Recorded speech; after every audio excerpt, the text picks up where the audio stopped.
والصلاة والسلام على أشرف الأنبياء والمرسلين وعلى آله وصحبه أجمعين. رب اشرح لي صدري ويسر لي أمري واحلل عقدة من لساني يفقهوا قولي. اللهم علمنا ما جهلنا وانفعنا بما علمتنا وجعلنا من المخلصين. ربنا لا تجعلنا فتنة لقوم الظالمين. ربنا أتمم لنا نورنا واغفر لنا إنك على كل شيء قدير. ربنا أفرج علينا صبرا وثبت أقدامنا وانصرنا على القوم الظالمين. اللهم صل على سيدنا محمد الفاتح لما أغلق والخاتم لما سبق ناصر الحق بالحق والهادي إلى صراطك المستقيم وعلى آله حق قدره ومقداره العظيم. Alhamdulillah, syukur kita kepada Allah Subhanahu wa taala. Kerana dengan hidayah dan taufik daripada Allah dapat sama-sama kita berada di dalam satu majlis ilmu. Mudah-mudahan kehadiran kita dengan niat ikhlas kerana Allah akan dibayar ganjarannya di sisi Allah Subhanahu wa taala. Jadi insya-Allah pagi ini kita sambung kuliah kitabnya. Kita menggunakan kitab Idaman Penuntut pada menghuraikan yang kusut. Jadi pagi ini kita masuk muka surat 10. Muka surat berapa? Yang saya punya Jawi. Yang tuan-tuan punya? Muka surat 3. Tak mana tu? Oh, benda-benda lain yang najis. Qala musannifu rahimahullahu ta'ala wa nafa'ana bihi wa bi'ulumihi fid darain amin ya rabbal alamin. Kata musannif, benda-benda lain yang najis. Mana benda-benda lain yang masuk dalam kategori najis lah. Dia kata najis yang lain ada banyak. Bagaimana berikut, mana seperti mana berikutlah. Jadi yang pertama sekali bila sebut najis ni dia kena faham takrif najis dulu. Najis ni sesuatu yang kotor lah. Yang menegah ia akan sah umpama sembahyang. Ada. Jadi panggil najis. Sesuatu yang kotor ataupun cemar, dan cemar itu menegah akan sah sembahyang. Itu dipanggil najis. Sesuatu yang kotor, sesuatu yang cemar dan dia menegah daripada sah sembahyang. Kalau dengan cara tak basuh ke, tidak menghilangkannya tu. Jadi perkara itu dipanggil najis. Kemudian najis ni dia ada kategori. Ada najis yang dimaafkan pada pakaian, tidak pada makan. Ada najis yang dimaafkan pada makan, tidak pada pakaian. Kena kat baju tak apa. Makan tak boleh. Macam darah. Darah tu sikit pun tak boleh makan najis. Tapi kalau kena di baju sikit, dimaafkan. Tapi kategori dia tetap najis. Itu. Cuma dimaafkan. Darah. Ini dia nak sebut tentang kategori benda-benda lain yang masuk dalam najis. Panggil kotor, cemar. Yang pertama dia kata darah. Darah ni hukum dia najis. Kecuali darah Nabi. Sebahagian ulama kata darah Nabi ni dia tak najis. Dia masuk dalam khususiyah. Benda yang tertentu bagi Nabi saja. Lain pada Nabi tu najis. Darah tak najis. Bagi Nabi lah. Darah kita najis. Darah benda pun najis. Oh, kena di baju. Sikit ke banyak? Dia macam itu. Dia kalau hukum tetap kita sebut najis. Tapi sikit dimaafkan. Kemudian nanah. Nanah. Termasuk juga kategori najis. Kemudian danur. Danur ni darah yang bercampur nanah. Dipanggil danur. Darah yang ada campuran dengan nanah. Dipanggil danur. Kemudian susu binatang yang tak boleh dimakan dagingnya. Susu binatang yang daging dia kita tak makan, dia masuk dalam kategori najis. Kalau binatang yang susu dia dimakan, daging dia dimakan, tak najis kan? Ya. Kemudian arak. Arak ni pun kategori dia najis. Tiap-tiap benda cair, arak ni apa? Tiap-tiap benda yang cair memabukkan. Ya, tidak yang beku atau keras. Yang beku keras ni tak masuk, dia cair. Arak ni sesuatu yang cair yang memabukkan. Bila sebut cair, beku, keras, tak masuk lah kategori tu. Kategori arak lah. Arak ni benda cair. Sebab tu orang tanya, air ketum ni arak lah? Air ketum. Air ketum bukan arak? Oh bukan lah. Oh minum lah. Dah ada bukan arak, boleh minum lah? Boleh? Oh boleh lah. Oh, minum lah. Ha, sesuatu yang cair yang memabukkan. Jadi ketum ni kalau cair, minum mabuk? Tak mabuk? Oh, habis yang mereka duk khayal minum ketum? Campur. Jadi kalau asal dia tak campur, tak mabuk lah. Walaupun minum banyak. You know? Saya tak pernah minum tu, tanya tu. Nak kena try kat nampak ya? Kan? Maksud dia sesuatu yang cair, sama ada sedikit ataupun banyak, minum mabuk. Jadi ketum ni minum kalau tak campur tak mabuk lah. Menyegarkan.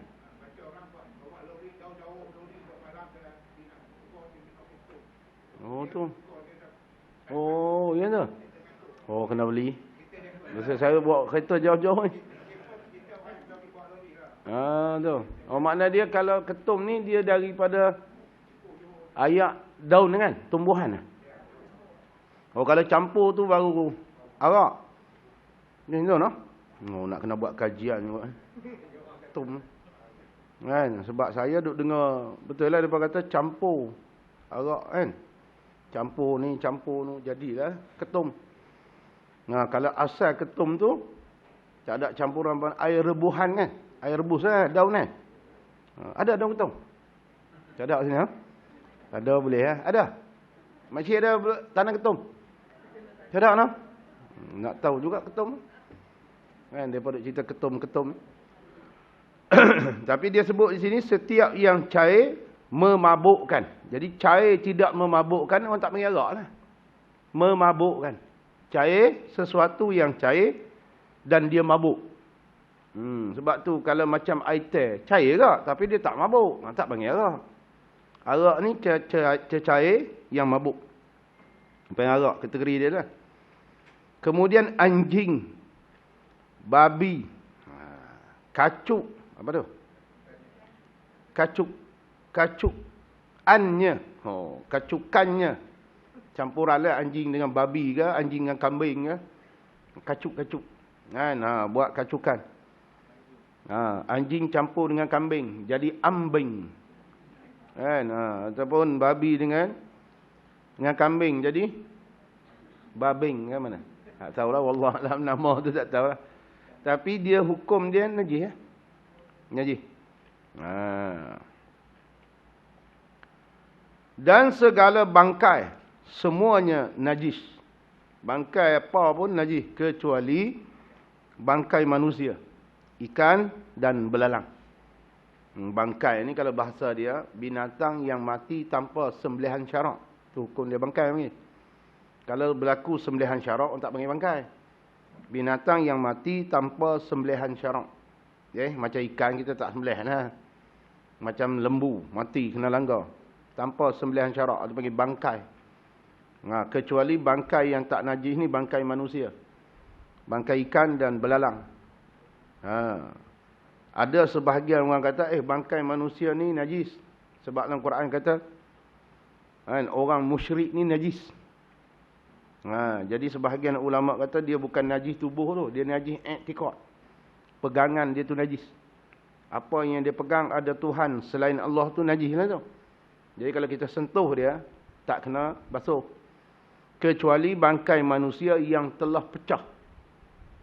Maksud dia bila dia pecah perut, pecah apa, kita pergi sentuh tu, darah, danor, apa semua tu najis. Kalau dia duk elok macam duk mandi mayat tu.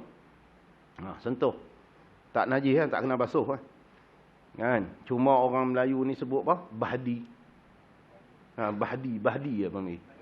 Badi mandi mayat ni kalau tak mandi balik dia sunat mandi bagi orang yang mandi mayat, sunat. Jadi bahdi apa tak tahulah tu kan. Badi. Okey. Jadi dia sebut tu kategori jenis benda lain najis. Okey, tuan-tuan kalau rajin cari satu kitab nama dia Fiqhul Minhaji.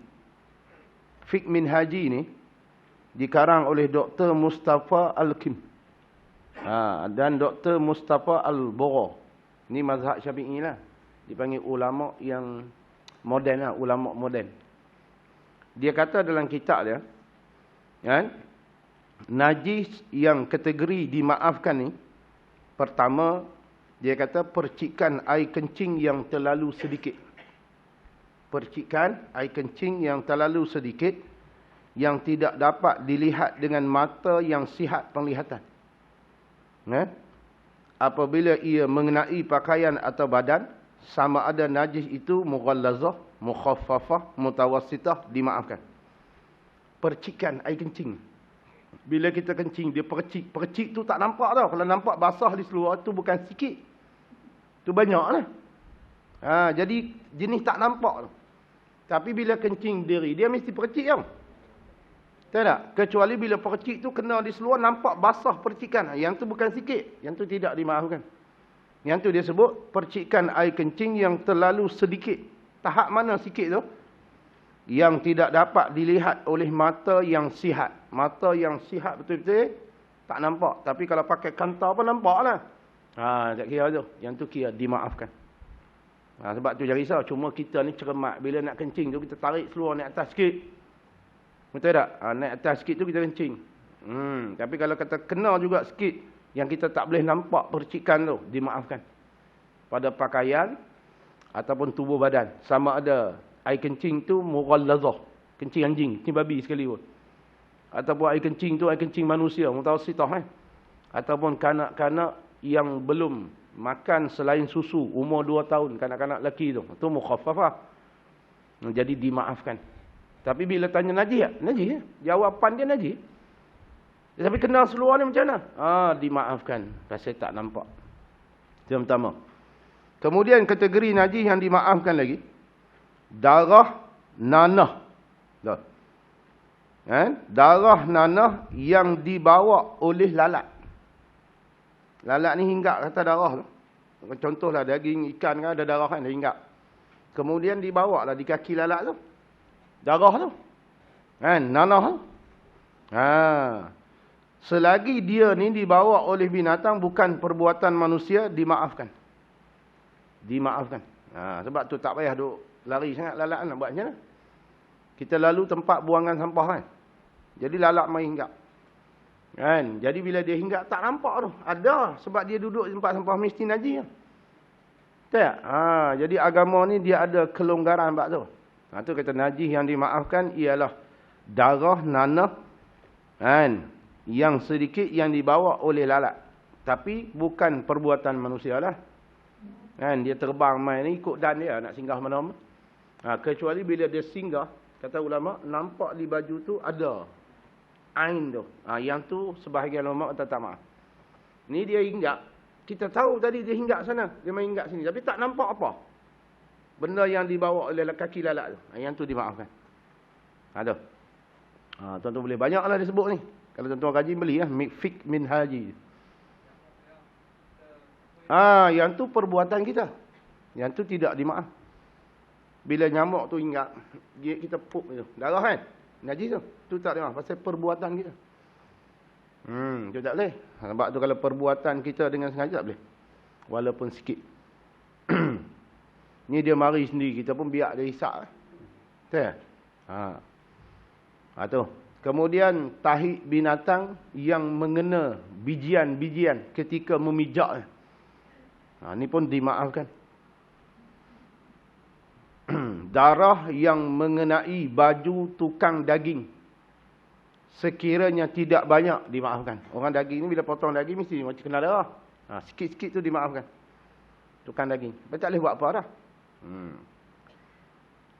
Tanah jalan yang kita lalu dia mercik kan. Tanah tu kok mana pun jalan tu mesti kita lalu. Jadi bila hujan turun dia mercik tu. Ada taik kambing ke benda, kita lalu kan. Takkan kita nak ambil payung buat macam tu. Jadi percik tu dimaafkan.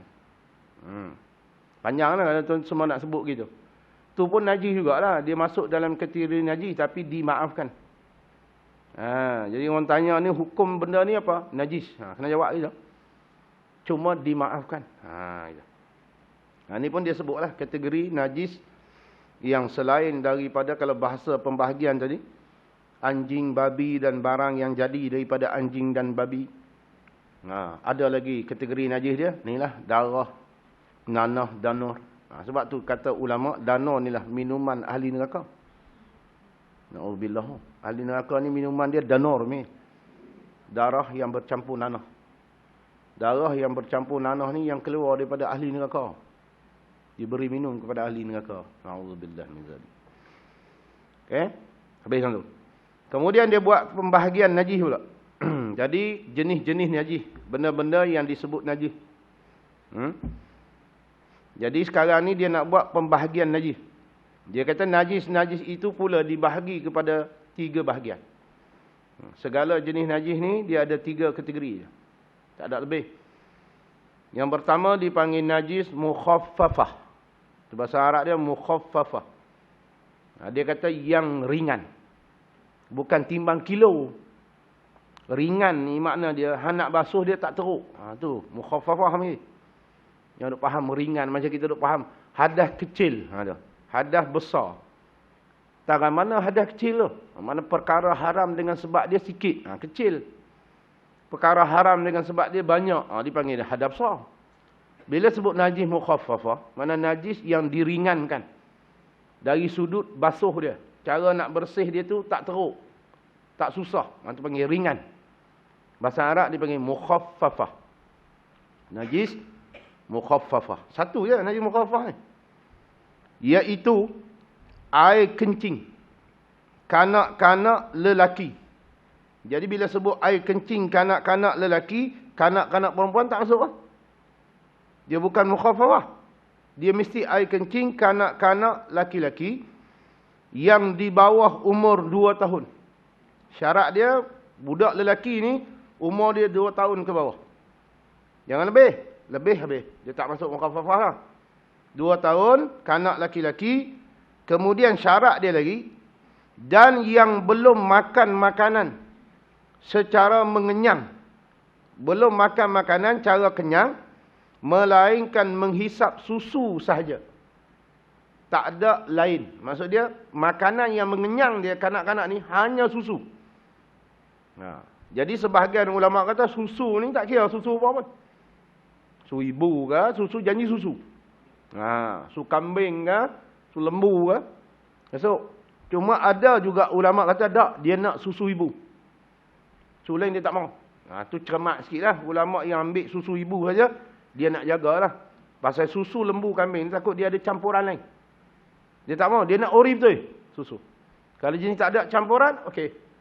Sebab susu ibu, dia memang ori lah. Tak ada campuran apa. Jadi kalau susu kambing mungkin ada campur setengah macam ni, dicampur bahan-bahan lain, kurma lah, apa lah, macam-macam lah. Jadi nak sini, air kencing kanak-kanak lelaki umur 2 tahun ke bawah. Dan dia tak makan benda lain kecuali susu atas jalan kenyang. Tapi kalau dia makan sesuatu, bukan susu, tapi bukan jalan kenyang. Tak apa. Sebab saya pernah cerita dulu kan, ada orang dia petikai. Kan biasanya setengah tempat, bila budak baru beranak, dia tahnik. Tahu tahnik?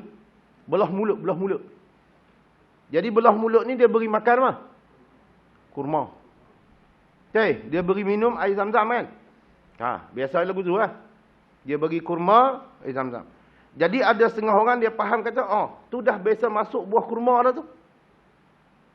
Tu kena faham ayat tadi, atas jalan kenyang. Dia ada makan kurma tu 1 kilo. Tak ada. Orang tahnik ni berapa biji? Sebiji pun tak sampai. Sikit je. Jadi kalau dia makan sesuatu yang lain pada susu, tapi sedikit. Dan bukan jalan kenyang. Masih lagi kategori mukhaffafah. Janji dia kanak-kanak lelaki.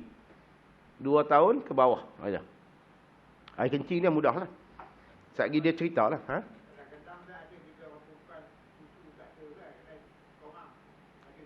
Ya memanglah dia tak ada susu, dia beri susu lembu. Dia beri susu kambing. Makna dia ambil pendapat yang kata janji susu. Faham tak? Janji susu. Janji susu makna dia bukan susu ibu sekalipun, ada pendapat kata susu kambing kan susu, janji susu. Masih lagi kategori mukhaffafah. Cuma kalau kita ni jenis cermat, agama ni cermat, jadi kita ambil susu ibu saja. Kalau dia minum susu selain susu ibu, kita tak panggil mukhaffafah. Boleh juga, tak ada masalah. Cuma zaman lah ni, setengah ibu ni dia kerja. Betul tak? Dia kerja. Jadi nak beri susu ni kadang-kadang dia perah siap-siap. Ada kan alat perah kan? Dia perah. Dia buah dalam peti air. Lagi suami balik, minum. Jadi anak susu. Jadi anak susu. Tak jadi. Dah minum susu isteri. Jadi anak susu dia tak jadi. Lagi dia buat anak susu, terpasah nikah. Kan? Dia kanak-kanak 2 tahun kan. Syarat dia bila minum susu 5 kali kenyang. 5 kali kenyang dia jadi anak susu. Bila jadi anak susu dipanggil mahram. Sebab tu kalau nak bela anak angkat kena beri susu. Bela saja tak beri susu sampai ketua dia tak jadi mahram. Jadi aurat kita tak boleh tunjuk kat dia. Walaupun kita bela daripada kecil. Tu kaedah syarak ni kalau nak bela anak kan dia tak ada kena mengena kita ambil anak orang nak bela kena beri susu. Bila beri susu, dia jadi mahram. Anak susuan ni. Bila anak susuan, hukum dia tak boleh nikah, tak boleh apa. Aurat tak ada masalah. Nampak tak? Tu Nabi dia, ibu susu dia ramai. Kita dah. Ambil anak angkat, tak beri susu. Jadi bukan tak boleh. Boleh ya. Tapi hang kena jaga. Aurat tu, rambut tak boleh tunjuk kat dia. Kenapa? Aurat kan, kalau dia lelaki ya. Dia tak boleh salam dengan pak mentua dah. Bapak susu dia. Pasal bukan mahram. Nampak tak? Jadi agama ni dia ada kaedah. Yang nak sebut susu tu saya dia. Susu tu salah satu daripada makanan yang mengenyangkan bagi budak lelaki-lelaki ni. Lain pada tu susu tak mau. Nestum. Kan ada setengah orang dia beri nestum kan. Anak dia tu. Dia buat nasi lembek lah kalau orang dulu-dulu dia buat nasi. Nasi apa tu? Nasi kanji kan. Tak boleh. Dia mesti susu saja. Atas jalan kenyang. Makan kenyang. Bukan makan syok-syok itu. Makan untuk kenyang. Kencing dia dipanggil mukhaffafah. Satu kategori ni. Kencing kanak-kanak laki-laki yang di bawah umur 2 tahun. Sebahagian ulama' sebut sebab budak lelaki ni orang suka dukung. Kanak-kanak lelaki ni. Kalau tengok memang rolik. Kalau kita nak anak lelaki memang kita nak dukung. Ramai orang nak dukung. Jadi agama ni, syariat ni dia meringankan bab tu. Sebab orang rajin main. Kanak-kanak lelaki ni. Perempuan ni dia bukan orang tak main. Jarang. Kalau nak banding dengan kanak-kanak lelaki-lelaki. Tu boleh tengok dalam kitab Bugyatul Tulak. Kitab tu dikarang oleh Shadow. Apa hikmah air kencing kanak lelaki-lelaki itu? Kategori mukhaffafah. Kanak-kanak perempuan bukan mukhaffafah. Jadi salah satu jawapan tu lah. Sebab manusia ni suka dengan kanak lelaki-lelaki ni duk dukung. Jadi agama ni meringankan. Bab tu. Bukan hak perempuan tak dukung. Tapi kalau buat bandingan. Anak lelaki ni banyak. Budak lelaki ni banyak orang nak suka ambil. Dukung apa semua. Jadi bengat. Jadi kalau air kencing dia berat, susah. Jadi agama meringankan. Ada dalam kitab tu. Dan ada banyak lagi. Hikmah-hikmah tu. Sebab tu satu tengok bau. Air kencing kanak-kanak perempuan dengan air kencing kanak-kanak lelaki. Mana kuat ke bau? Perempuan. Tuan-tuan ada anak tuan-tuan tahu lah. Yang kita basuh cucu je kan. Cucu kita kadang air kencing hak lelaki tu dia tak bau kan. Bukan tak ada bau, ada. Tapi nak banding dengan perempuan tu dia kuat lagi. Sebahagian orang kata air kencing kanak-kanak perempuan ni dia kuat. Lelaki ni dia tak kuat sangat. Tak tahu. Betul kabur kan lagu mana wallahualam. Boleh jadi. Kan orang perempuan kencing ni keluar macam tu kah? Jadi macam tu. Macam paip pecah lagu mana wallahualam. Tapi adalah banyak benda tu banyak. Dalam kitab tu banyak. Cuma saya sebut tadi hak orang nak pegang tu pasal suka bermain. Hikmah dia suka bermain. Kanak-kanak lelaki. Boleh jadi kan? Wallahualam. Okey, habis. Jadi satu je lah. Kanak-kanak lelaki. Lain pada tu, dia tak masuk mukhaffafah. Tuan kena ingat. Kalau kanak-kanak lelaki tu umur setahun, dia tak minum susu, dia makan makanan lain. Dia tak masuk dah mukhaffafah. Sebab dia susu je. Dia kait umur 2 tahun, laki-laki minum susu saja atas jalan kenyang. Kalau umur setahun, dia bukan minum susu dah, dia minum Nestum. Tak masuk. Walaupun dia laki-laki. Tu syarat tu kena tengok. Laki-laki umur 2 tahun ke bawah minum susu. Betul 3 syarat tu. Baru dipanggil mukhaffafah. Tidak tak jadi mukhaffafah. Dia jadi mutawassitah. Bila mutawassitah, dia kategori najis, tapi cara basuh tu tak macam mukhaffafah. Tengok dia kata. Cara menyucikannya, najis mukhaffafah ni, boleh pakai rincikan air. Percikkan air. Rincikan air, percikkan air sahaja. Tak perlu tuang air tu, percik je. Cuma janganlah percik atas air kencing. Cucu kita pergi kencing, nampak air kencing duk penuh tu. Kita pun ambil air percik tu. Tak kena lagu tu. Dia bukan percik, dia kena hilangkan air dulu. Air tu mana air kencing tu lah. Kita lap ke, kita mop ke, tak kisahlah. Ataupun kita nak seduk dengan straw, ikutlah. Cara nak hilang tu macam mana? Biasanya kita ambil kain. Ataupun ambil apa? Mop kan? Ataupun kita ambil vacuum hak jenis canggih, seduk air masuk. Okey, bila kita seduk, dah hilang air tu. Yang ada lembat-lembat tu je. Baru percik. Bila percik, suci ya. Tempat tu kita boleh semayang. Tu kata ringan. Tak syarat jerui. Tak syarat mengalir. Percik ni tak syarat mengalir. Tu ringan lah. Tu dia sebut tu. Boleh pakai rencikan air sahaja rata-rata pada tempat kena kencing itu setelah diperah. Nampak? Setelah diperah atau dibuang ainnya. Kaedah dia kena hilangkan ain najis dulu. Kalau ada ain tu lah. Ain. Sebab najis dia ada aini, dia ada hukmi. Tadi air kencing cucu kita tu ada kat situ. Tapi kita biar lama, dia kering. Bila kita pergi cium, tak ada dah. Bau apa semua. Jadi dia masih lagi najis tu. Hukmi. Tapi ain tak ada. Kita pun percik. Faham tak tu? Selesai.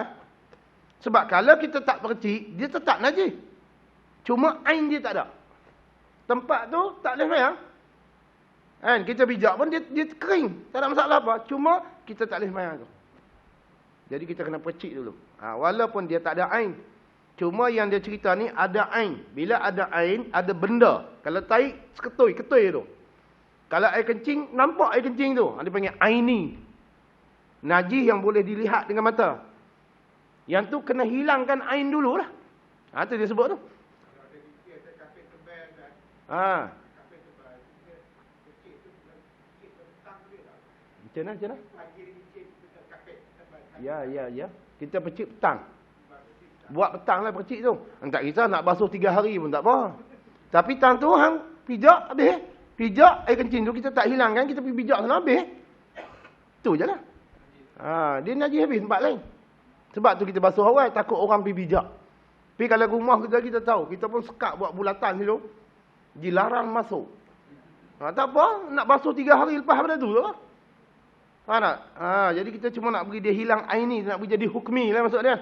Nak beri dia kering kan. Kita biar. Tapi yang bijak lah. Bijak najis.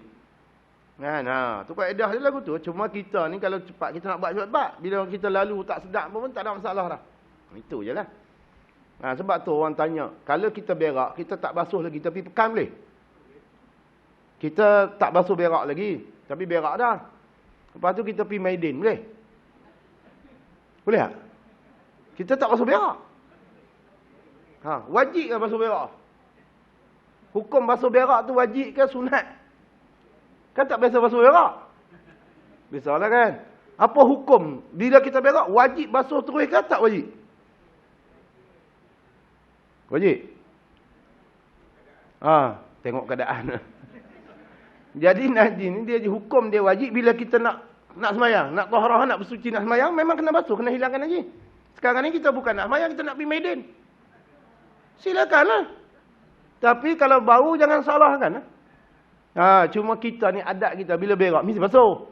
Cuma hukum basuh berak tu ketika tu dia tak wajib. Wajib ni bila nak ibadah. Ada najis kena hilangkan dululah. Jadi sekarang ni hang bukan nak buat ibadah.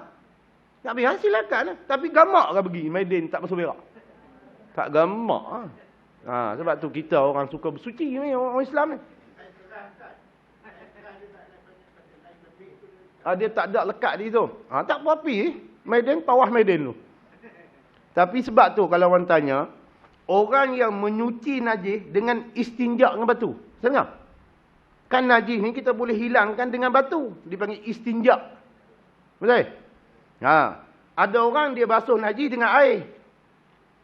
Basuh najis dengan air, dengan istinja, tetap suci hukumnya. Betul tak? Orang yang guna batu istinja pun suci dia. Orang yang guna ayak pun suci.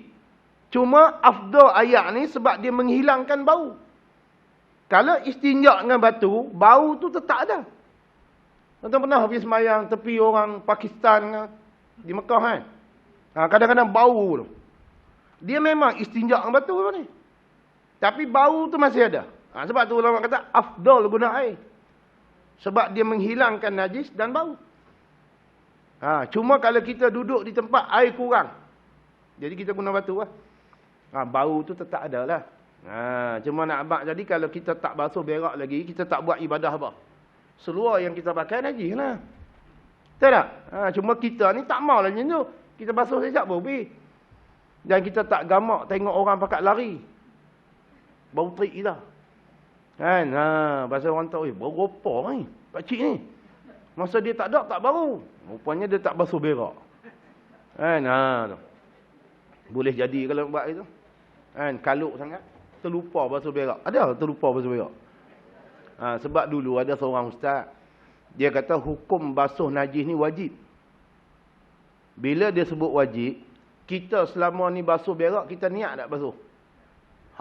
Jenah kodor basuh berak. Berapa lama dah berak? Sebab tu dalam mazhab Syafi'i dia bukan wajib, dia sunat. Masa kita basuh berak tu kita niat sahaja aku menghilangkan najis. Hukum dia sunat. Kalau wajib mesti hang tak niat tak sah basuh. Jenah kita. Berapa lama dah daripada rumah, takkan berak ustaz umur 60. Berak daripada rumah apa? Bayangkan nak kena kodor. Ustaz ni jangan nak buat gitu, nanya orang. Okay? Hukum berniat ketika menghilangkan najis sunat dalam mazhab Syafi'i. Dia bukan wajib. Sebab tu masa kita basuh berak, kita tak ingat pun kita basuh berak. Yang penting najis tu hilang kan. Tak ada niat.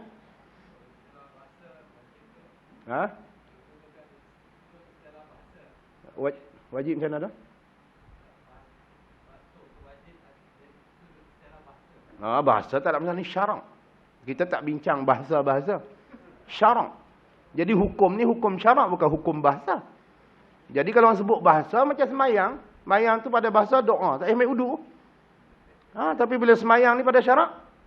Kena ambil uduk. Jangan bincang gitu. Jadi orang ni kalau cerita kata wajib basuh tak? Hukum. Wajib tu hukum syarak. Jadi kita faham hukum syarak. Tak wajib. Tak wajib hukum syarak. Dia sunat. Sunat tu hukum lah. Jadi kalau nak niat pun boleh. Tapi tak wajib. Dalam mazhab kita. Ada setengah mazhab wajib. Kalau dia tak niat basuh berak, tak sah. Berat lagi mazhab tu. Maksud dia wajib ni hang tak niat tu tak jadi. Basuh tu tak jadi. Kena basuh semula. Jadi dah lama kita basuh 10 tahun. Kena kodor basuh. Tak hilang dah. Bersih dah sampai kena kodor. Mampus. Jenuh. Tu kadang-kadang ustaz dia pergi cerita benda tu. Bukan orang tak tahu, orang tahu. Tapi dalam mazhab kita ni dia sunat. Lepas tu tak payah habaq benda tu. Kalau nak pahala sunat, niatlah masa basuh tu. Sahaja aku basuh berak kerana Allah. Dalam hati. Bukan lafaz. Lafaz member sebelah dengar. Sahaja aku basuh berak.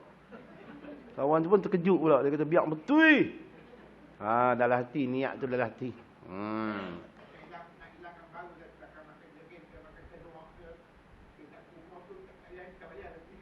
Macam mana?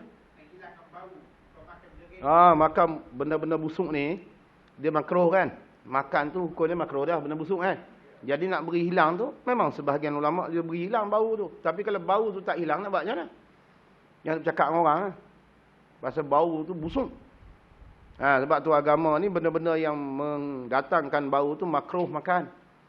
Jadi bila nak semayang, sunat komo tu, beri hilang bau tu. Tapi kalau bau tu masih ada, kita semayang pun sah. Cuma orang sebelah kita tu tak tahan. Kita ghairil maghduq keluar tu.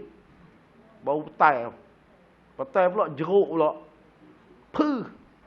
Tapi jering ni, yang paling bau kuat, tahu jering apa? Jering yang dia tanam lepas bunga.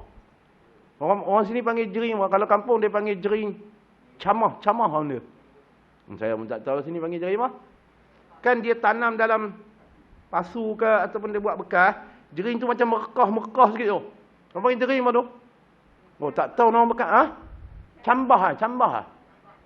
Yang tu kalau kena yang tu. Puh, bau dia. Meletup busuk nak mampui. Orang Kedah tu.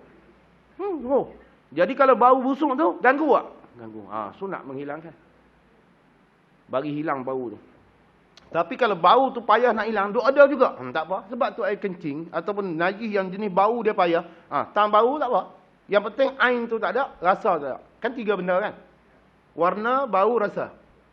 Kadang-kadang macam warna ni payah hilang macam darah. Warna ni payah hilang, dimaafkan.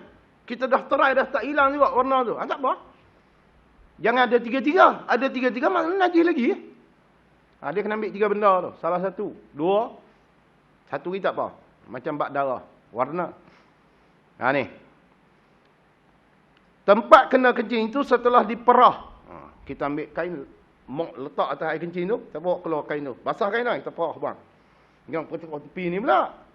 Bolang timba kan. Kita tak timba. Ambil kain tu. Kita tak atas air kencing budak-budak tu. Kanak lagi-lagi. Kita ambil kain tu. Bolang timba. Buat keluar kat luar. Basuh. Jerui kain tu. Perah. Pitak pula. Sampai hilang air kencing tu. Buatlah macam mana? Setengah orang dia ambil mop kan. Mop atas tu. Lepas tu dia buah dalam timba tu mop tu. Tapi kena beringat lah masa duk angkat tu merecik sana. Kena getah. Hilang tak? Dia masuk tak? Maksud dia air tu dia sedut masuk tak? Okey. Dia boleh keringkan benda tu. Air tu hilang lah maksud dia. Pakai vacuum tu air hilang tak? Lepas tu, okey. Bila air hilang, kita nak basuh. Dia kata percik je. Jadi air tu keluar. Macam kita duk buat tu, pakai tu kan. Pakai vacuum tu, kita atas tu. Jadi kering terus. Bermakna percik air tu. Dia kena percik air. Dia sedut air bagi kering. Benda tu duk ada lagi, cuma air tak ada. Dia keluar air. Keluar air masuk vacuum tu. Keluar air, beres. Janji dia keluar air. Macam kita ni, kita manual tau. Kita guna tenaga kita. Lah ni ada alat yang boleh percik lagu tu. Meratai. Okey. Janji air yang dia guna tu mutlak. Kena tengok pula air tu. Masa kita masuk dalam vacuum tu air. Kalau ada alat kan. Macam hari ni lah. Setrika tu dia keluar air kan. Setrika mahal macam tu kan. Dia tembak air. Kita pun. Setrika. Maksud dia. Sekarang ni kita guna alat untuk bersihkan najis tu. Betul tak? Jadi macam kita duk kata, kita lap, itu manual kerja kita. Kita yang buat semua tu. Sekarang ni ada alat yang dia boleh keringkan tempat najis tu. Dia boleh hilangkan air tu. Kalau sebut tadi vacuum. Vacuum ni dia pergi seduh, dia isap habis, kering. Lepas tu dia keluarkan air, merata kena. Suci. Kalau ada alat tu. Tak? Yang ni kita buat sendiri. Tak ada masalah. Kalau alat tu ada, yang boleh percikkan air tu. Dia bukan syarat basuh, dia percik saja. Tapi kena pastikan merata. Kena semua. Macam kita buat, kita boleh tahu. Alat ni takut dia tak pergi, dia buat. Macam kita pegang alat, kita lah buat maksudnya kan. Kalau alat tu automatik dia berjalan sini. Macam hari ni kan ada jenis. Macam apa? Lepas api dia piu. Ada kan? Macam robot tu memang. Pula. Kamu ada iklan dalam Facebook dalam benda tu. Kita set je kan. Dia pi. Dia cari sampah tu. Dia seduk. Lepas tu dia patah balik. Dia duduk tu. Lagi ada sampah, dia pergi pula. Hebat tu zaman ni. Lepas tu kalau alat tu, dia pergi dekat air kencing kanak-kanak je, dia seduk semua. Air kencing tu. Kemudian dia keringkan tempat tu. Jadi hukum dia mesti ada percikan dulu. Ada tak percik tu? Ada. Suci. Kalau dia cuma buat dua, dia menghilangkan air, kemudian dia beri kering. Tak ada air bang. Najis. Hukmi. Sebab tak percik tak ada air yang suci lagi. Nampak tak? Kena jaga tu. Sekali. Kena semua, okey beres. Sunat 3 kali. Sekali tu wajib. Kan? Sekali tu kena semua mengata, okey selesai.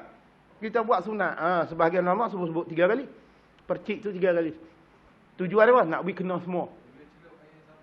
Ya? Kalau kita contoh, kita celup, kita percik, jadi kita celup kali kedua kan? Celup kali kedua ni jadi mustakmal lah. Jadi mustakmal. Mustakmal. Air mustakmal ni air lebihan. Lebihan yang kita guna macam air wuduk, hak jatuh. Hak duk lain tu bukan mustakmal. Tak? Jadi air lebih. Air lebih najis yang kita basuh. Yang tu dipanggil mustakmal. Sebab tu kita percik tu mesti pastikan kena semua. Kalau macam pakai alat tu pun dia boleh buat semua. Kita set masa dia boleh keliling tu. Memang kena semua. Bersih. Suci. Zaman lah ni jangan main. Canggih. Manusia apa cerdik-cerdik belakang. Dia boleh reka macam-macam. Tu yang malas kerja duduk relax. Pasal alat dah semua. Tuan-tuan pernah pergi kedai nasi kandar Jasmine. Yasmin. Yang pakai order air. Kita pergi tu order kat kaunter. Sekali air dia robot main tak. Selagi hang tak ambil duk keras tu robot tu. Pernah pergi kedai tu? Kat Ipoh tak ada. Nanti kita buka tu. Ada kat Ipoh.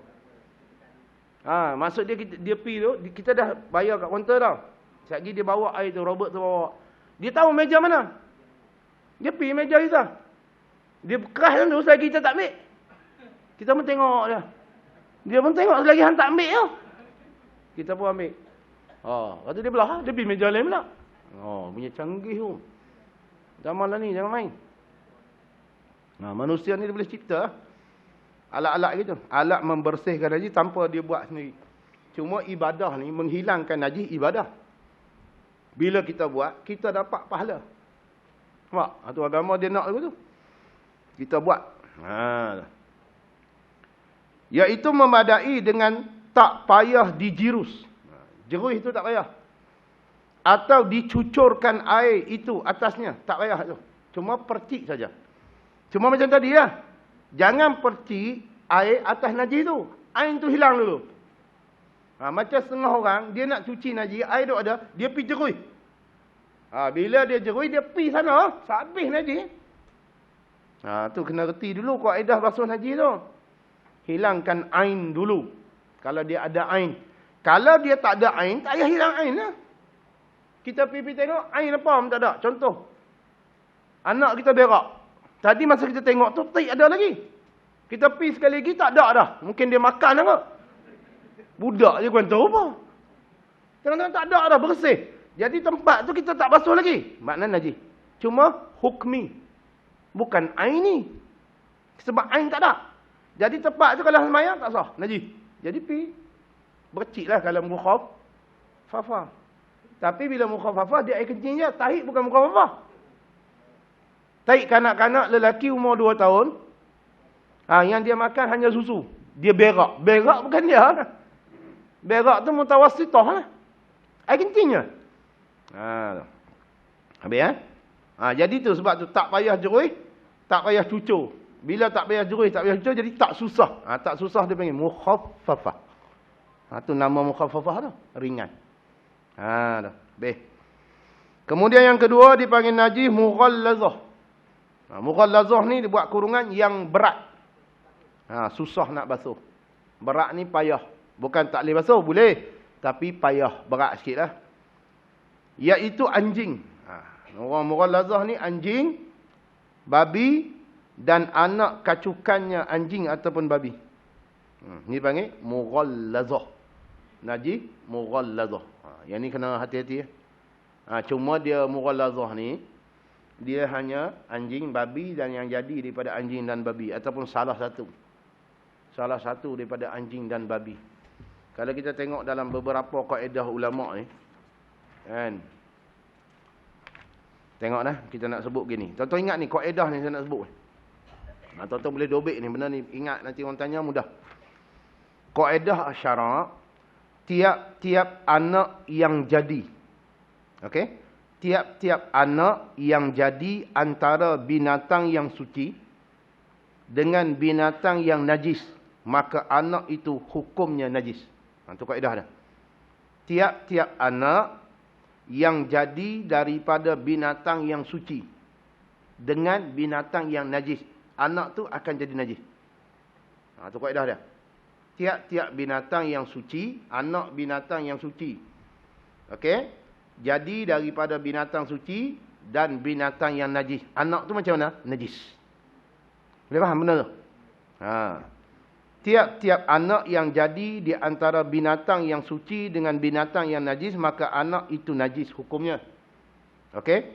Dan tiap-tiap anak yang jadi antara binatang yang halal dimakan dengan binatang yang haram dimakan daging. Jadi anak tu, maka anak itu hukumnya haram. Tu kaedah tu, ingat. Tiap-tiap anak binatang yang suci dengan binatang yang tak suci. Anak tu hukum dia apa? Tak suci, najis ya. Tiap-tiap anak yang jadi daripada binatang yang halal kita makan daging, dengan binatang yang haram kita makan daging. Jadi anak tu hukum dia apa? Haram makan daging. Boleh? Contoh, kacukan kambing dengan rimau. Boleh tak? Rimau makan tu kambing. Ini buat contoh saja. Kita kacuk kambing dengan rimau. Rimau tak boleh makan daging. Kambing boleh makan daging kan? Anak yang jadi daripada binatang ni, haram dia makan daging. Faham tak tu? Serupa hak najis ni. Dia berat ke najis. Dia berat ke haram.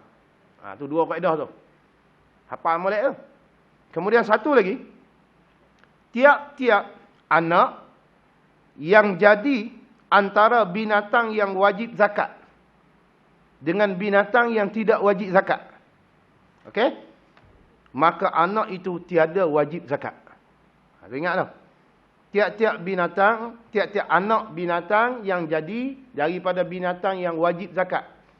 Lembu, kambing, unta, kan, binatang yang wajib zakat. Dipanggil an'am kan? Okey, anak yang jadi daripada binatang yang wajib zakat dengan binatang tak wajib zakat.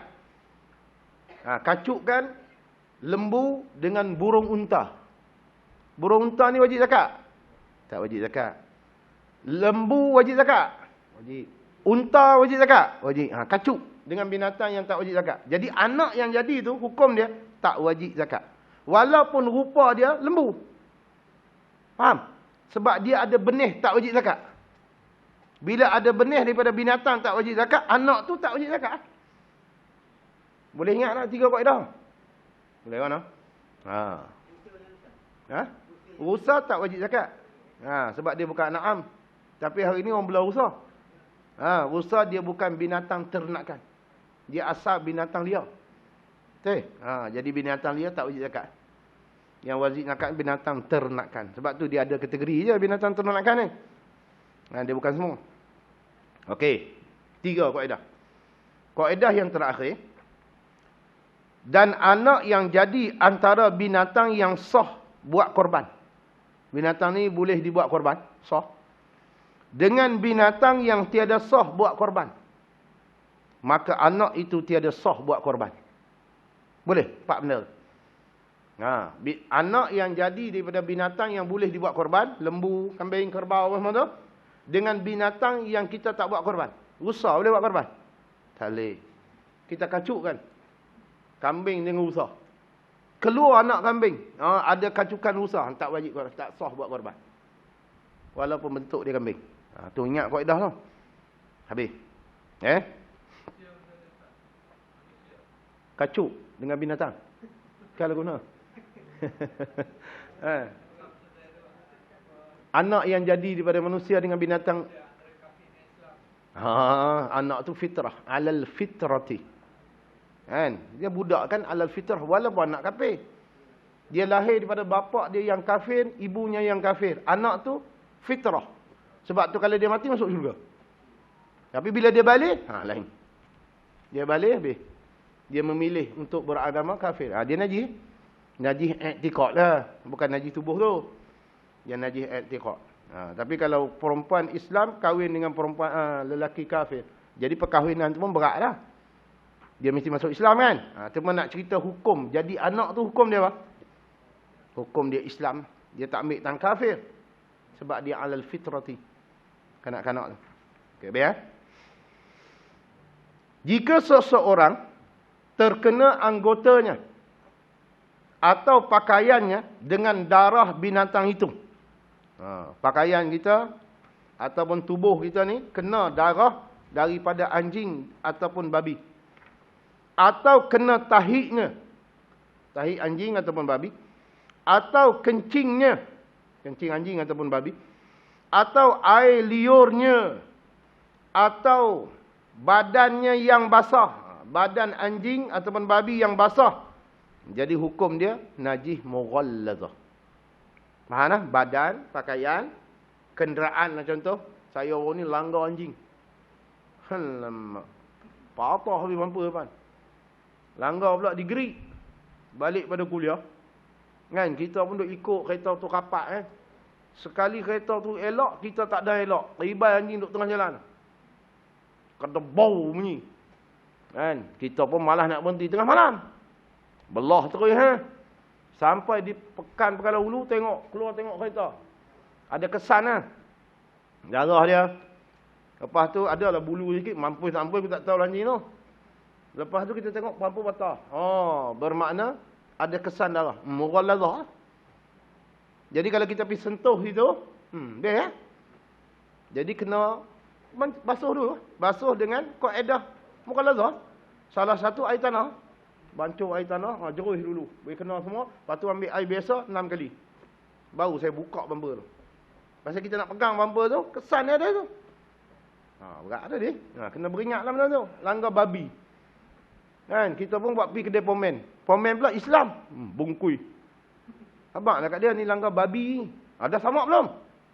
Belum. Tak apa, tak payah samak. Dia pakai sarung tangan contoh kan. Dia pakai sarung tangan, dia buang terus bumper tu. Tak patah tu. Sekejap lagi dia pasang baru. Tak apa lah. Dia lagi pegang benda tu lagi. Dengan dia najis mughallazah habis. Tu kena beringatlah benda tu. Sebab dia tak kira pakaian, badan. Kalau kita kenderaan, anjing kan, dia mari duduk nenyeh kat pintu kereta kita. Kalau dia kering sama kering, tak apa. Tak payah basuh 7 kali. Sebab dia nak basah kering ataupun basah-basah. Tuan-tuan kena ingat lagu tu. Kita pergi market, tiba-tiba ada anjing lalu kena tangan kita. Dia kering, kita kering. Tak kena lah. Tak perlu basuh 7 kali. Sebab kering yang kering, dia tak melekat. Kita basah, dia kering. Kena.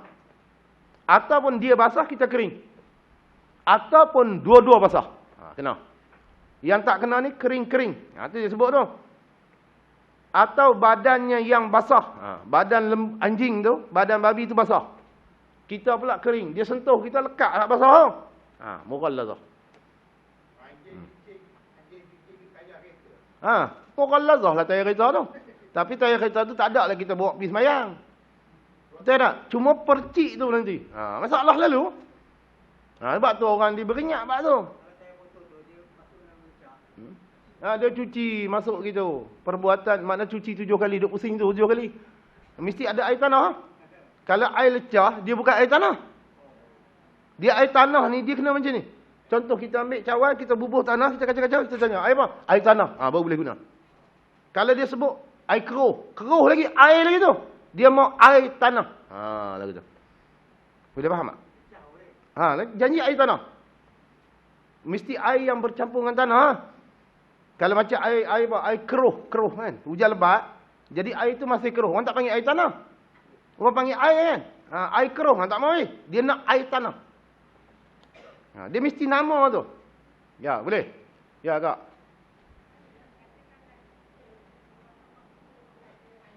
Okey.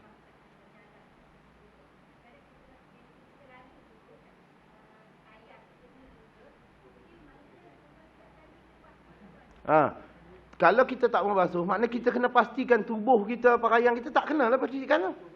Tayar kereta kita bukan nak pergi semayang. Cuma kita duk jalan masuk, duk pijak kan. Takut kena kain, tu orang basuh dulu tu. Sebab dia takut gini. Tayar kereta, tayar motor yang duk pijak lah. Contoh tai anjing kan kita pijak tayar kan. Lalu kena tai anjing. Jadi tayar tu kena najis mughalazah. Jadi kita pun tak mau basuh biar. Tak ada masalah sebab kereta tu kita tak pergi semayang. Kita bukan bawa kereta pergi semayang. Kereta tu parking kat luar tak masuk dalam masjid. Betul tak? Tapi bila kita duduk berjalan, dia percik kena tai tu. Itulah. Sebab tu dia bukan wajib basuh kereta tu. Sebab kita bukan nak pakai untuk ibadah kan. Cuma kita beringat bila kita keluar turun, kena. Mughalazah. Jadi tak sah semayang, tubuh je. Dia nak tubuh kita, badan kita. Kenderaan ni asing. Tapi kita pun bila tayar kereta kena tik anjing, kita cuci ya kan? Bila kita cuci, kita semua wayaknya. Semua wayak hilanglah tik anjing tu. Kita tak basuh pun 7 kali. Betul tak? Jadi kereta tu boleh naik tak? Boleh naik. Tak ada masalah. Tapi kalau tik anjing tu kena pakaian, kena tubuh, yang tu 7 kali. Kereta nak pergi hantar kedai basuh pun tak apa.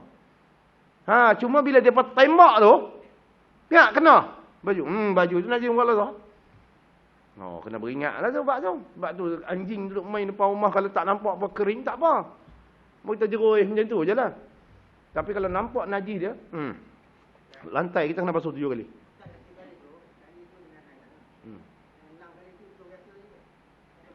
Air biasa. Jeruih beri kena. Jeruih je. Tapi dia macam ni. Najis, ain najis tu kena hilangkan dulu. Contoh kalau kita duduk di tayar, kita pun ambil ayak, jeruih. Kan? Bukan pakai ayak tanam, jeruih ayak biasa tu. Kita jeruih 3 kali, baru hilang ain tu. Baru kira sekali. Selagi ain tu tak hilang, dia tak panggil sekali. Sekali ni dikira bila ain tu hilang. Contoh kita ambil air tanah, kita jeruih. Najis duk ada air? Tak ada. Kena jeruih. Kali keempat jeruih, baru ain tu hilang. Kira 1 kali. Lepas tu kena lagi 6 kali. Nampak? Dia mesti hilangkan ain tu dulu. Ain najis tu kena berhilang. Macam mana nak berhilang sebut dia, macam air kencing kanak-kanak dia. Kena berhilang tu. Maksud kita sampai cukup 7. Kalau 2 kali hilang najis. 2 ni jadi 1. Bukan 2, 1. Sebab kita jeruih kali pertama, ain tu ada lagi. Kita jeruih kali kedua, baru hilang ain tu. Jadi jeruih yang kedua tu dikira 1. Lepas tu tambahlah. Jeruih kedua, jeruih ketiga, jeruih keempat, jeruih kelima, jeruih keenam. Mesti ada air tanah salah satu tu. Tak ada air tanah, tak sah. Walaupun zaman lah ni dia canggih. Alat bersih ni macam-macam ada. Super busa tak busa lah. Mr. Muscle apa benda. Macam-macam lah jenis alat tu kan. Tak boleh guna. Dia tak suci. Dia mesti air tanah. Salah satu.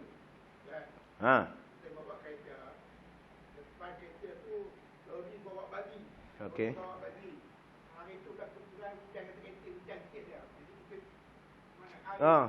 Air babi tu mai air dah.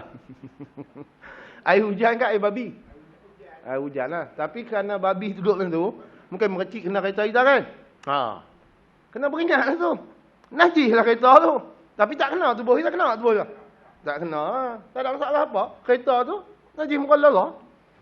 Kalau memang nampak sungguh air percikan babi tu mai kita. Sebab hujan, dia tak tutup. Betul tak? Macam orang nak buat ayam tu. Jadi bila hujan turun, mesti kena tubuh babi tu. Air pun mai kita. Tubuh babi. Mughalazah kereta kita. Kita tu tak mughalazah lah. Kereta tu mughalazah. Jadi bila kereta tu mughalazah nak basuh tak? Basuh dengan air seluk kan nak basuh air biasa? Basuh air seluk bungkus lah kereta kita. Masuk seluk penuh. Basuh biasa je lah. Sebab kita bukan nak pakai kereta tu buah poket semayang. Cuma orang ni dia beringat. Oh ya aku tak kira. Sebab dia cermat pasal tu. Semayang dengan? Okey, wheelchair. Dia berjalan atas, ada lekat di tayar tu. Tak sah.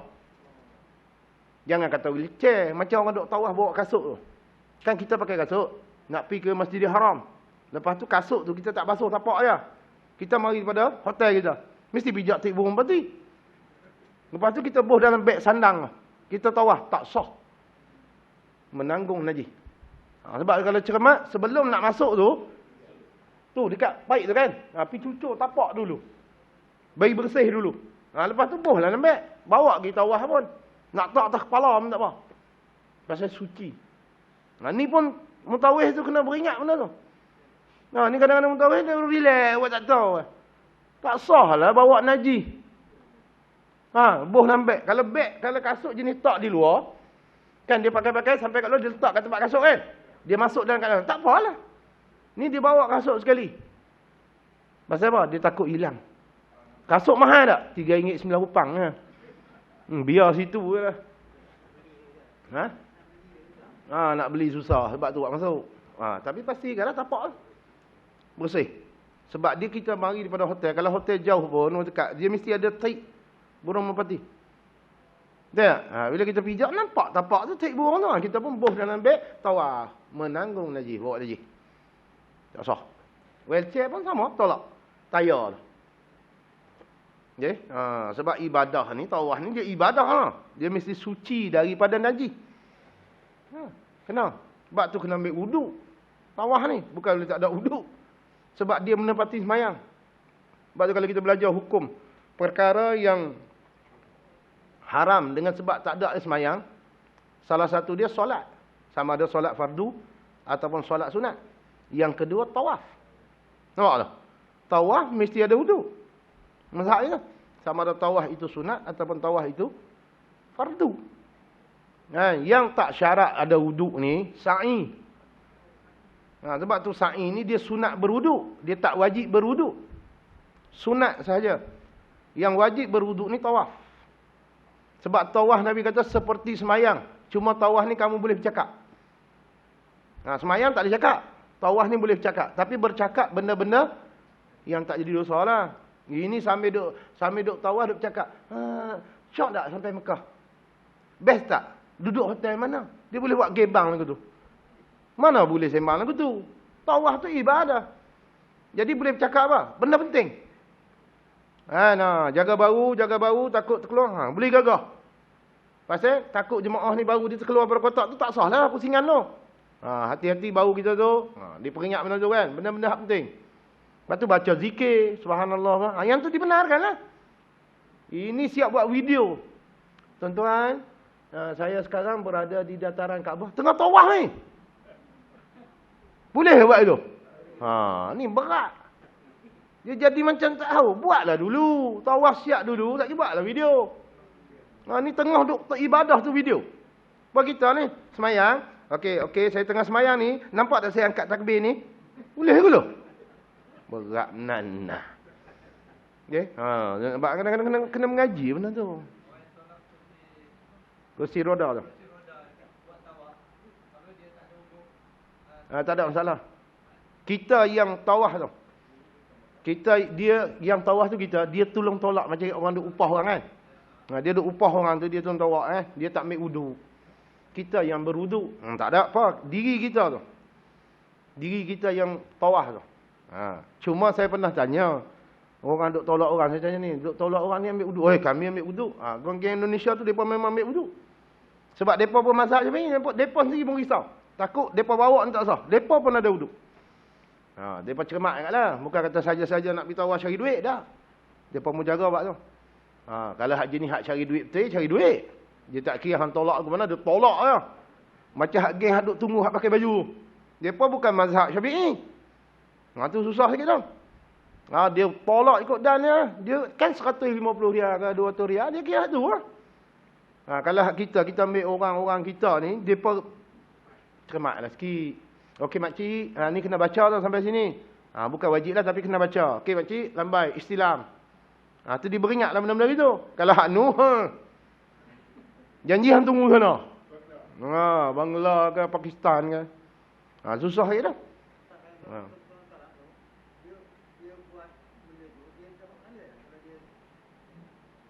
Nawai tu dia niat. Kalau kata dia niat nak tolong orang buat ibadah, dia dapat pahala. Dia kan setengah orang macam kita bawa mak kita naik kursi roda. Mak kita kena tawaf, kita pun kena tawaf. Jadi tawaf kita pun lucu, tawaf mak kita pun lucu. Janji kita kena niat. Jadi dia pun kalau dia niat tawaf tu ibadah ni jadi. Tapi ni dia niat apa? Ambil upah. Bukan duk niat nak tawaf, niat ambil upah. Hanya dia upah je kan. Tapi kalau orang cerdik kan, dia tolak, dia dapat buat umrah. Dan dia dapat bonus. Duit upah kan. Lepas tu dia pergi sa'i. Sa'i dia kena bawa sa'i juga. Jadi dia dapat umrah juga. Dan dia dapat upah. Itu cerdik tu. Sebab tu dia pakai ihram. Dia pakai ihram. Satu bila kita tanya pasal pakai ihram. Kalau tak pakai ihram tak boleh turun bawah. Oh bukan nak buat umrah. Dah ambil upah. Dapat upah. Kita sendiri yang tolak nampak. Kita pun lucu hukum tawaf kita. Mak kita pun lucu. Niat kena niat. Kan syarat tawaf kan. Okey habis okey. Lajak tu. Takut tak ada masak nasi pula ni. Sikit ni. Cara menyucinya. Kita berhenti tu tak boleh sikit ni panjang ni. Cara menyucinya hendaklah dibasuh 7 kali setelah dihilangkan. Habis tu kan? Setelah dihilangkan airnya dengan dijirus yang pertama, dia kata timba. Timba betul? Tambah. Dengan jirus yang pertama tambah 6 kali jirus lagi. Okey? 1 daripada 7 jirus itu air yang bercampur dengan tanah. Air yang bercampur dengan tanah dipanggil air tanah. Itu. Kalau air keruh, tak ada. Dia kata ni air apa? Air tanah. Dia panggil air tanah baru boleh pakai. Tu kita ambil tanah, bubuh dalam gelas, buah ayak, kacau. Contohlah ni contoh. Tanya kawan kita, ni air apa ni? Ui, air tanah tu. Boleh. Kalau kita buh sikit je tanah kita kacau, air apa? Air keruh. Keruh, nampak? Bukan tanah, keruh. Tak mau. Dia nak air tanah. Itu sebut tanah tu.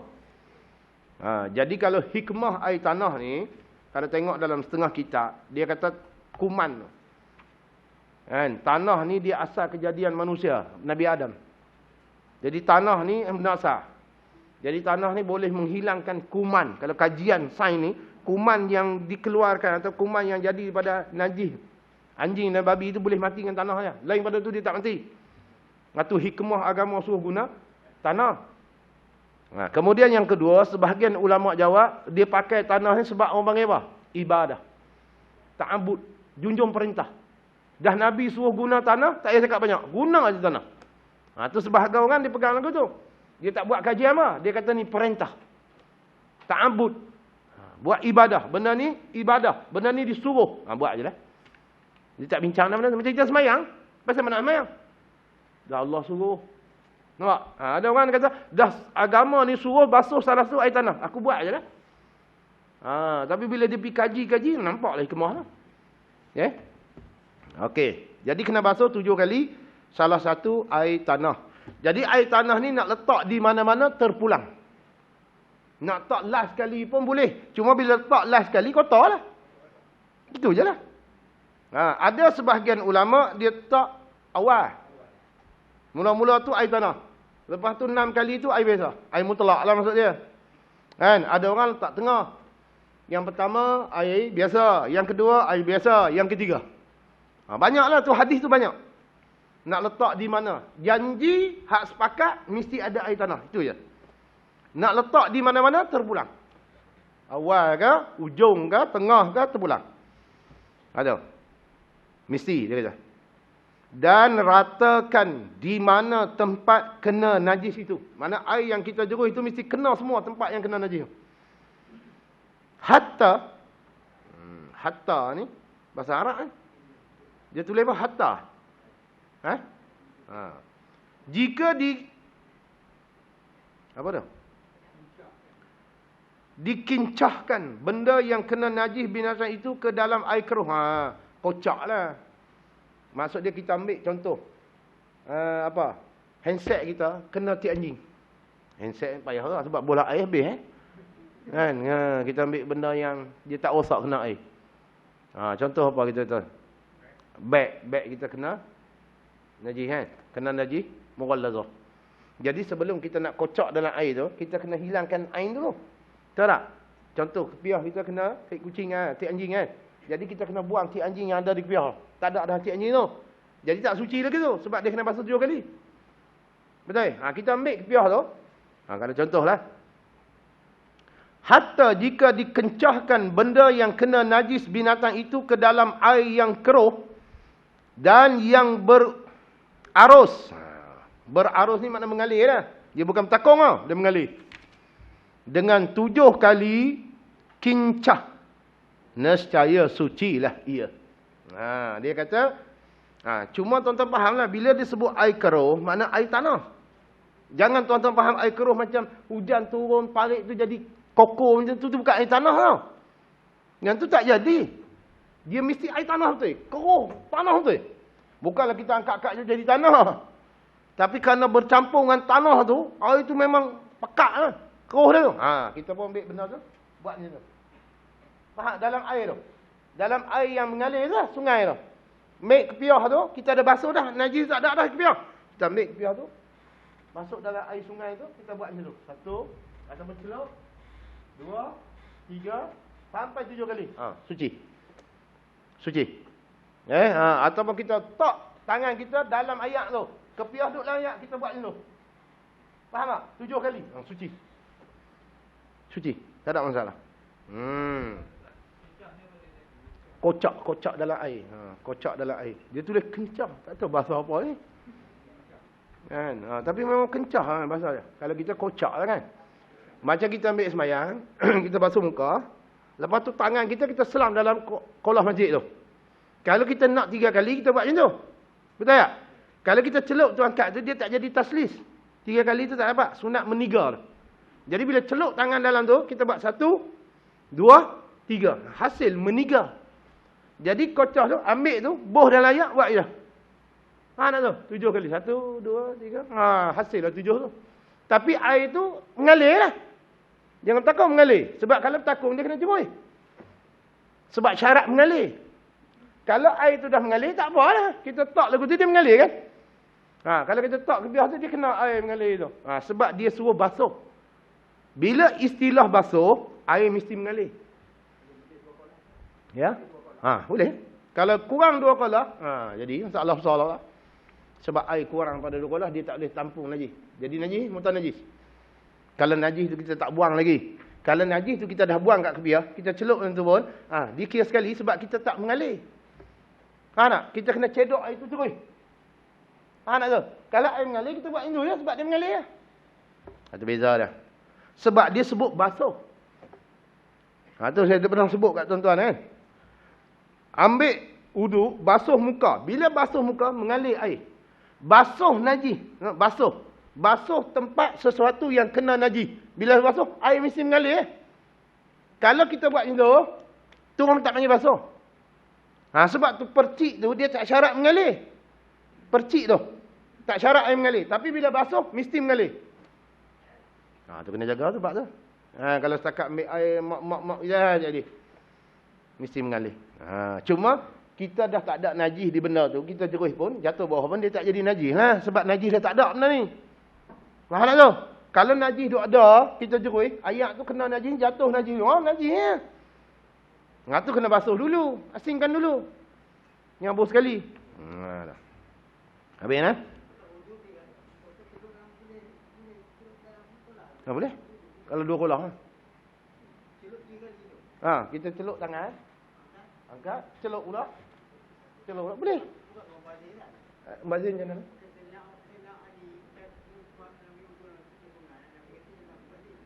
Bazir macam mana? Tak, maksud dia, nak cerita taslis tu. Nak hasil 3 kali, kita tak jerui. Kita celup tangan dalam tu, buat macam tu, hasil 3 kali. Ataupun kita celup, angkat, celup, angkat. Celup, angkat. Hasil lah 3 kali tu. Masalah bazir tu masalah lain. Tapi nak cerita hasil tak taslis tu? Hasil. Cuma air di sunat wuduk ni, kita ambil lagu tu. Jadi dia tak banyak. Ya tu? Maksud dia nak cerita kata hasil 3 kali tu. Cuma kalau celup macam ni, angkat, kena tak semua tu? Kena. Kena baru sunat. Kalau tak kena, wajib gosok. Celup balik. Gosok. Gosok ni tujuannya biar air kena semua. Tak gosok pun kena semua. Sunat gosok. Kalau tak gosok, air tak sampai, wajib gosok. Macam ni. Kita buat tangan dulu. Ni. Tak masuk kan jelas ni. Nampak? Kena buka. Dia buka, masuk jelas ni. Masuk, okey. Cuci. Cuma bab membazir ni makruh. Dan boleh jadi haram. Kalau haram, air sabil. Tapi kalau kita buat 3 kali itu sunnah. 3 kali itu sunnah. Dia tak ada membazir sebab sunnah. 4 kali haram. Kalau air itu sabil. Tapi kalau air itu bukan sabil, ikutlah. Itu makruh. Boleh jadi makruh tahrim. Boleh jadi makruh tanzih. Makruh kan ada 2 kan? Tahrim, tanzih. Jadi kalau kita guna air, basuh tangan, basuh muka, tapi memang syariat suruh guna banyak tu. Dia tak nama membazir lah.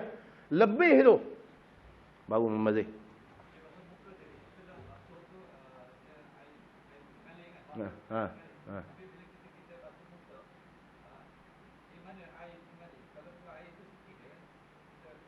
Dia bukan syarat habis semua.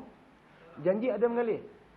Contoh macam kita spray kan, kita pakai spray yang orang yang murah kan. Jadi spray ni bukan kita spray semua. Kita spray tu meleleh sini je. Janji meleleh. Mengalir lah tu. Gosok lah. Kalau kita spray macam tu, dia cuma basah saja. Dia tak mengalir air, kita gosok tak jadi. Sebab dia tak nak panggil basuh muka. Basuh ni mesti mengalir. Tak syarat semua mengalir. Jadi air yang mula, contoh kita ambil air ni, kan? Kita ambil air kat tangan, kita letak sini. Dia meleleh sini tak? Mengalir tak? Tu mengalir tu sudah, gosok je.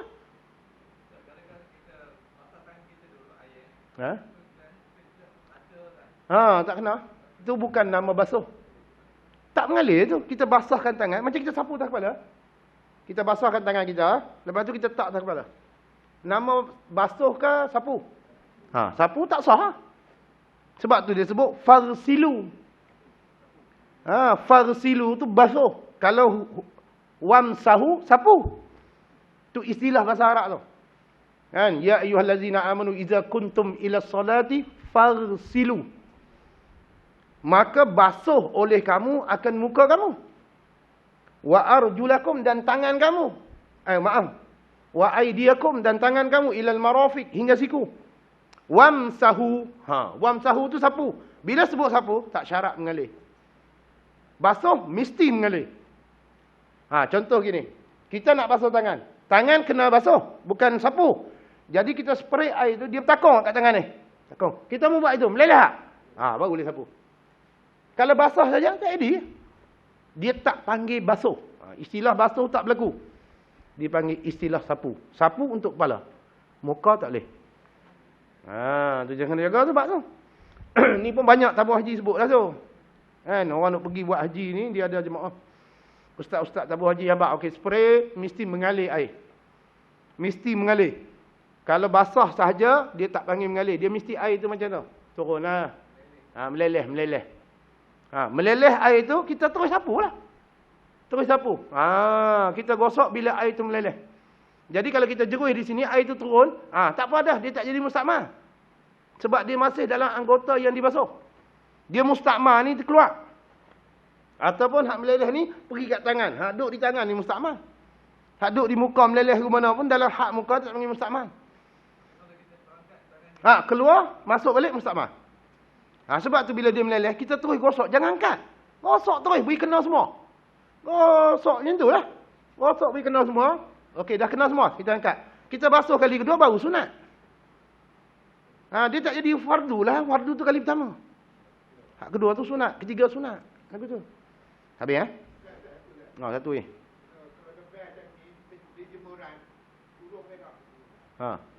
Okey. Burung siapa berak tu? Betul? Okey, ya, tahu. Basuh, kena basuh lah. Dia najis mutawassithah. Maksud dia kita jemur dekat jemuran lah kan. Penyidai tu. Burung berak. Bila kita ambil biar tu ada tahi atas burung. Najis tu. Bila najis ni tak boleh pakai mayang. Kena basuh, berhilang. Cuma dia najis apa? Mukhafafah. Bukan? Mutawassithah. Bukan mughallazah. Jadi kita pun ambil biar tu cucur ayak. Beri hilang. Tahi tu ataupun kita buat macam tu kan. Hilang. Tak ada bau dah. Tak ada warna tahi dah. Jeruih. Basah lagi pakai. Tak ada masalah. Janji najis tak ada. Tak? Pasal dia najis. Ni tengah pakai kepiah, cicak berak. Pak jatuh ke kepiah. Kita tengah semayang. Tak sah lah. Menanggung najis. Kan? Cuma ada sebahagian ulama' kalau kita boleh buang cepat-cepat kepiah tu, boleh. Teruskan semayang.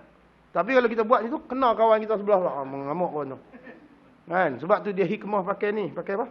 Ridak ni. Bila jatuh tu kita buat macam tu. Ridak tu jatuh bawah, kita terus semayang lah. Tu kemah ridak. Kan? Tapi bila kena di sini, nak buat je lah. Cicak tu berak betul-betul atas batang hidung. Habislah. Kan? Kalau kering dia jatuh, tak apa. Basah. Lekat ni. Kita pun buat tu. Kecik kawan sebelah. Kawan sebelah pun buat itu. Pergi kat Tok Imam. Lingkup. Tu kaedah kan. Satu lagi. Okay. Sapu atas rambut je. Bukan sapu kepala. Janji rambut tu atas kepala. Dalam had kepala. Dia hukum macam tu. Rambut yang dalam had kepala. Tapi rambut yang keluar pada had kepala tak sah. Macam orang perempuan rambut panjang kan. Dia pergi celuk. Ambil ekor dia tu. Dia celuk ke kepala. Yang tu tak sah. Sebab rambut tu terkeluar daripada had kepala. Dia mesti dalam had kepala. Surat pun jadilah. Satu urat pun sudah memadai. Cuma kalau mazhab kita 1/4 kepala. Itu dia. Tu terlajak tu, tak apa. Nak berhabis.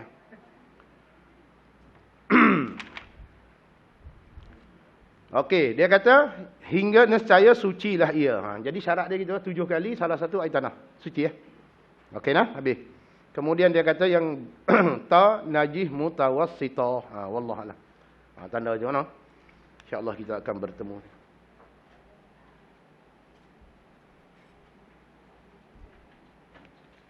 A'udzubillahi minasyaitonirrajim. Bismillahirrahmanirrahim. Alhamdulillahi rabbil alamin wassalatu wassalamu ala asyrafil anbiya'i wal mursalin wa ala alihi washabihi ajmain. Allahumma ta'ala nutarifina warzuqna ya rabbi faman nabiyyin wal mursalin wa alhamdulillah. Wassallallahu ala sayyidina Muhammadin walhamdulillahi rabbil alamin.